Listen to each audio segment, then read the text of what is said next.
Good morning friends, I am Aarti. I am going to dictate you exercise number 13 from 700 common words book.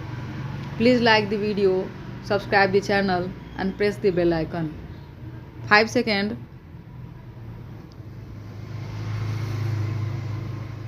Start.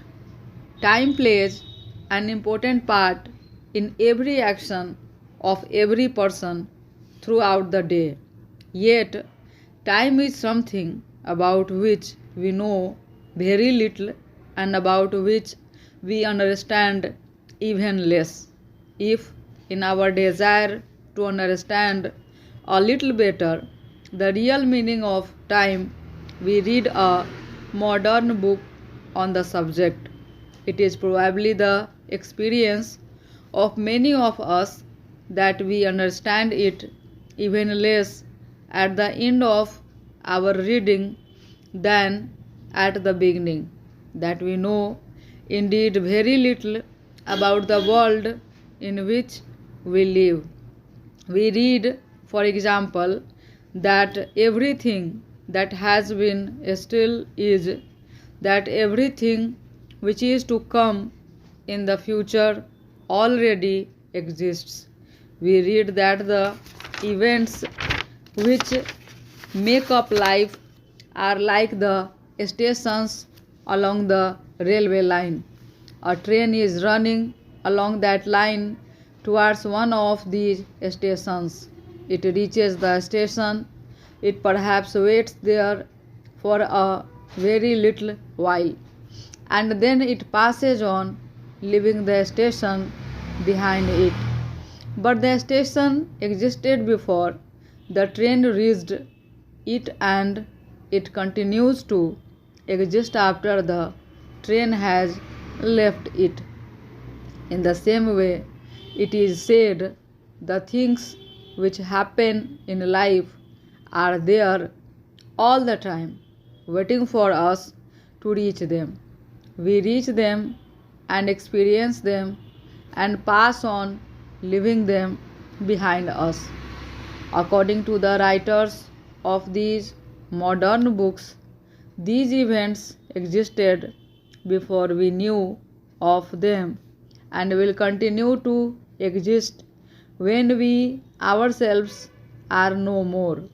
They will exist, in fact, for us as long as anything as we understand it exists.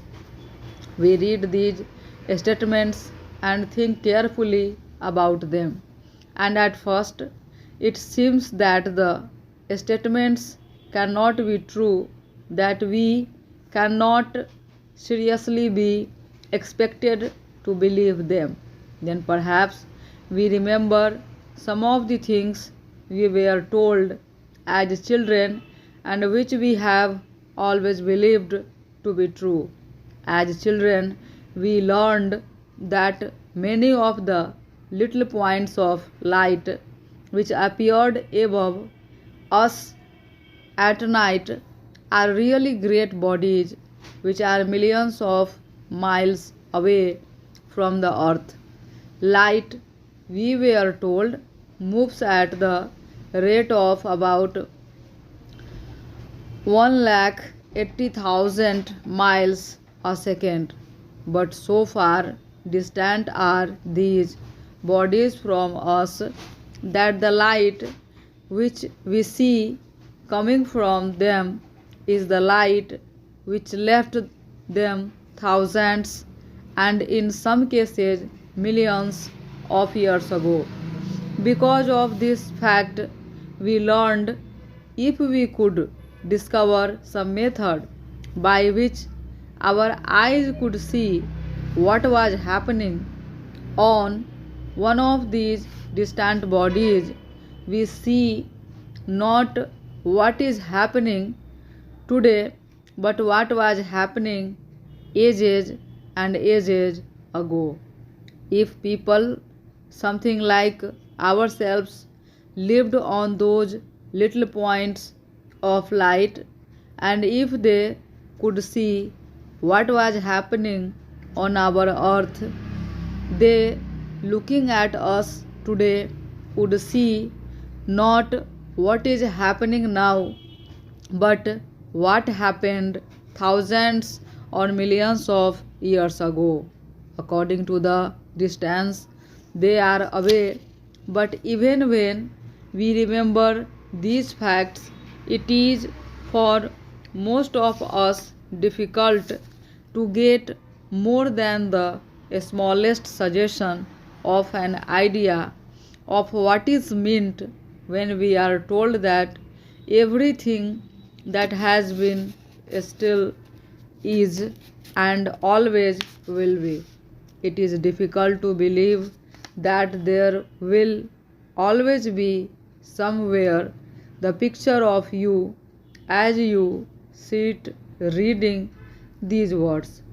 If we think of sound, it helps us to understand this point a little better. We see a movement very much more quickly than we hear the sound resulting from that movement. For sound comes to us at only 1100 feet a second, as against the 180,000 miles a second of light. Let us say that I live half a mile from a big manufacturing plant, so that the sounds which come to me from the plant reach me about 2.5 seconds after the sounds were in fact made. Let us say also that you believe another half a mile down the road away from the plant, you would hear the same sounds 2.5 seconds after I heard them. That is 5 seconds after they were made. Stop.